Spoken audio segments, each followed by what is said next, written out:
We are going on take number 3. So I tried earlier twice, computer locked up completely. And I literally had to sit there and stare at me frozen on the screen for, I think it was like 8 minutes. I'm watching my clock. So I had to get out. I had to go get some labs done.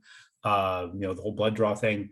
The only drawback with the whole blood draw thing, you get there, you wait. And I waited nearly, I think it was about 40 minutes before I finally got in there, even though I had an appointment ahead of time. Now you get in there and they want you to jump on the scale and they're doing all the checks on you. And like that, here we go. You're going to get on this scale, working your ass off. I actually saw 192 on a scale recently, which was only for a day. It's amazing how that just went away and I've never seen it again. And it was on the same scale I've always used.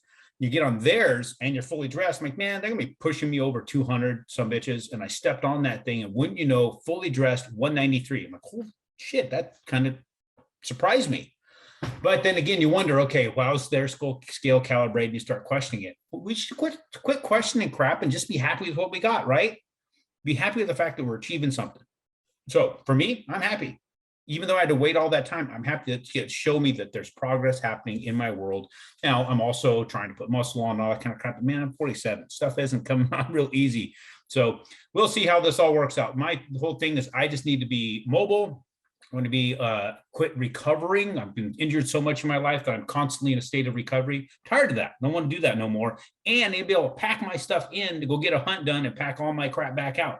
That's what I'm trying to do, is be in hunting shape all the time. So if you want to know why I'm doing all this stuff, because I got to be hunting in shape, in hunting shape.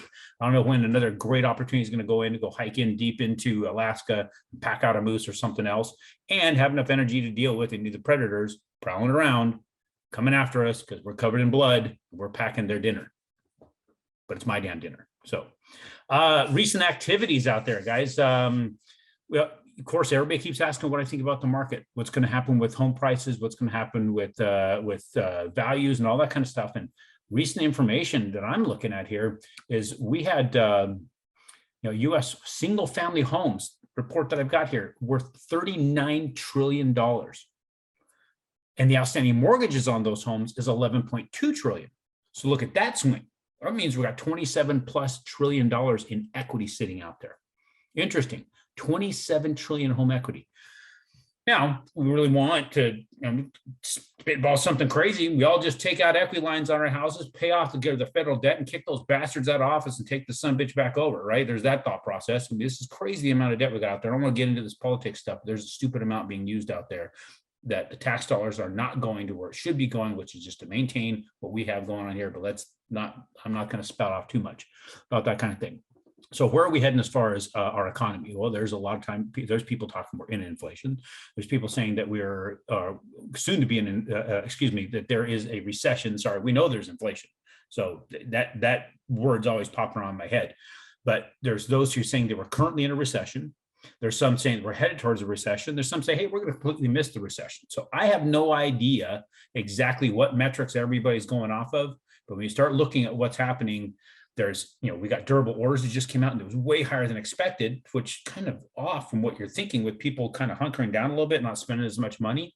We're also seeing the Fed wanting to try and control this inflation a little bit. And they, one of the John Williams, the New York Fed president's claiming that we're shooting for about a 3 to 3.5% federal fund rate, which is still ridiculously low when you look at where it should be. Go back to the 80s, like we've talked before.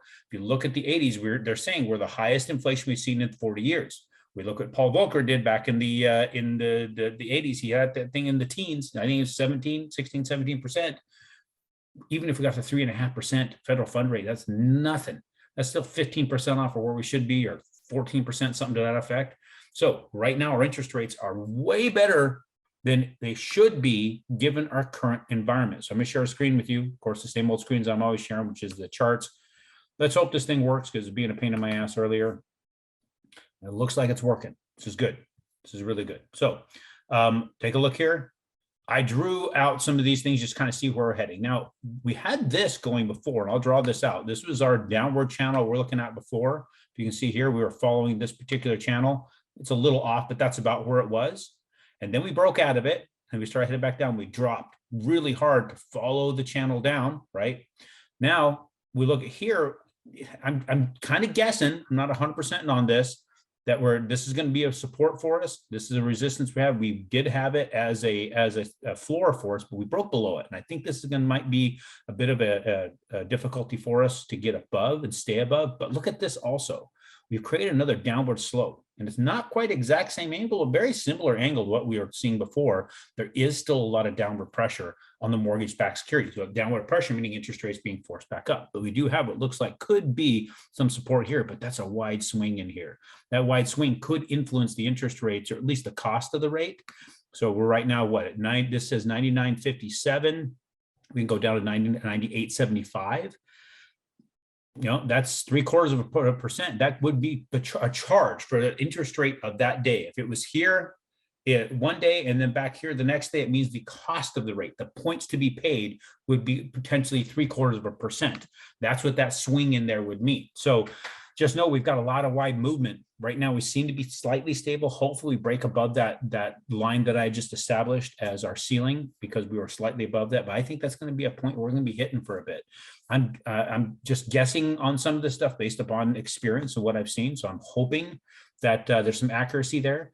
And if we can stay in that channel, we might just stay in this position, because this position is really good when you look at where we're at in the market. Now, a lot of people, remember, you're paying points right now. It sucks to pay points. Nobody wants to pay points. But what sucks more is to give you money for 30 years that's losing on the Fed's state, or at least the CPI's metric, 8.6% of its value every single year. So 0.7% approximately of its value every single month. But yet you're only getting back, say, 6.5%, 6.7%, 6.8% in value back, maybe even 7%. You're losing money. But if somebody gives you some points up front, it doesn't hurt so bad, because you're hoping they're going to get caught up in that refinance game, right? The fact that the banks love to convince you to refinance every 4 to 5 years. Well, then they can absorb that couple of points and hope that you're going to refinance, and hope that rates might get to a point where you're going to need to. That's what it is. Don't play into it. Get that rate, whatever it is, pay those points, because they're losing money. All you're doing is incentivizing them to give you money at a loss. Why not? Now, it's cool to be able to find something that doesn't have any points, but don't get suckered into the ARM talk. Don't get suckered into these interest-only stuff. That stuff is just, all that is just sparkles and glitter and bullshit, right? Don't get suckered into that. Let's start looking at what we know. We know a 30-year fix. We know how long it's going to take to pay it off. We know what the burn rate is on the money, right? So let's not put yourself in a position to force those refinances. All that is putting you in a spot to be caught into that servitude, to keep paying and keep paying those points, keep paying the heavy interest period up front when you look at your amortization schedule. If you need more information about that, reach out to me. I will show you the data. I will show you how it is you get suckered in when you get pulled into those kinds of deals. Don't let them suck you into it, period. So stick with us. We'll come back around on Friday, talk a little bit more about these things. Hopefully I'll have somebody on. I can kind of share a little bit of history on some things. Take care.